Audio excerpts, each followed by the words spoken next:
Afikile amalanga okuphumula kaKresmusi kanti nezinga lengozi zendlela nokusahlela kwabantu nakho kuyakhuphuka. Lokho-ke kuzokubangela bona besizwe lihabako nebezePilo bafuneke khulu. So now is the time where we manage our leave.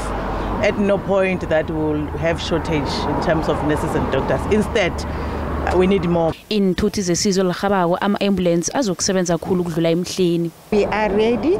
We'll be having standbys in most of the busy areas. We more than prepare physically and mentally. Over and above on that, in EMS we are operating in 2-tier system, meaning we've got an ambulance and a response vehicle. Esifundenesi asinawo ama-ambulance aneleko.